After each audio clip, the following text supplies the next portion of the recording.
ஆக்ஷனில் இறங்கிய India. Hormuz நீரிணை நோக்கி அனுப்பப்படும் போர்க்கப்பல்கள். கொடி பறக்குதா? ஆக்ஷனில் இறங்கிய இந்தியா. ஹார்முஸ் நீரிணை நோக்கி அனுப்பப்படும் போர்க்கப்பல்கள். கொடி பறக்குதா? ஈரான் போர் காரணமாக ஹார்முஸ் நீரிணை மூடப்பட்டிருக்கிறது. இதனால் எரிபொருள் எல்பிஜியை சுமந்து வரும் இந்திய கப்பல்கள் சிக்கியிருக்கின்றன. இந்த கப்பல்களை பத்திரமாக மீட்க நீரிணை நோக்கி இந்தியா தனது போர்க்கப்பல்களை அனுப்பியிருக்கிறது. எரிவாயுவுக்கு 90% நாம் இறக்குமதியைத்தான் நம்பியிருக்கிறோம். குறிப்பாக கத்தார், அமீரகம் உள்ளிட்ட நாடுகளில் இருந்துதான் எரிவாயு நமக்கு கிடைக்கிறது. எரிவாயுவை ஏற்றி வரும் கப்பல்கள் நீரிணையை கடக்க வேண்டும். இங்குதான் சிக்கல். ஈரான் ஆதரவு படைகள் நீரிணையை கடக்கும் கப்பல்கள் மீது தாக்குதலை நடத்துகின்றன. எனவே நம்முடைய கப்பல்களை பத்திரமாக மீட்டு கொண்டு வர இந்தியா தனது போர் கப்பல்களை அனுப்பியிருக்கிறது. மொத்தம் 6க்கும் மேற்பட்ட போர்க்கப்பல்களை இந்தியா அனுப்பியிருக்கிறது. இந்த கப்பல்கள் ஓமன் வளைகுடா மற்றும் அரபிக்கடல் பகுதியில் நிலைநிறுத்தப்படும். இந்திய கப்பல்களை பாதுகாக்க கடந்த 2019ஆம் ஆண்டு ஆபரேஷன் சங்கல்ப் எனும் திட்டம் தொடங்கப்பட்டது.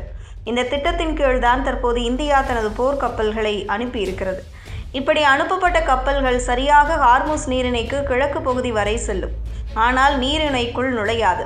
அங்கிருந்து வெளியே வந்து ஓமன் வளைகுடாவில் நுழையும் சரக்கு கப்பல்களுக்கு மட்டும்தான் பாதுகாப்பு வழங்கும். அங்கிருந்து பாதுகாப்பாக அரபிக்கடல் வரை சரக்கு கப்பல்களை அழைத்து வரும்.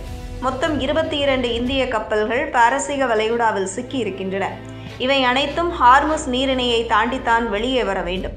இந்த கப்பல்களில் அவற்றில் 1.67 மில்லியன் டன் கச்சா எண்ணெய், 3.2 லட்சம் டன் எல்பிஜி மற்றும் 2 லட்சம் டன் எல்என்ஜி இருப்பதாக தகவல்கள் வெளியாகியுள்ளன.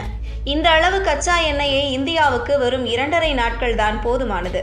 அதேபோல எல்பிஜி 4 நாட்களுக்கும் எல்என்ஜி 2.5 நாட்களுக்கு மட்டுமே போதுமானவை. எனவே இந்த பாதையில் இந்திய கப்பல்கள் எந்த பாதிப்பும் இல்லாமல் தொடர்வதை உறுதி செய்ய வேண்டும். தினமும் இந்த வர்த்தக போக்குவரத்து தொடர வேண்டும்.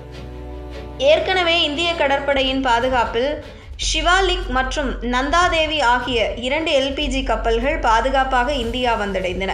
இந்த நிலையில் மற்ற கப்பல்களையும் பத்திரமாக மீட்க ஈரானுடன் இந்தியா தூதரக பேச்சுவார்த்தையில் ஈடுபட்டு வருகிறது.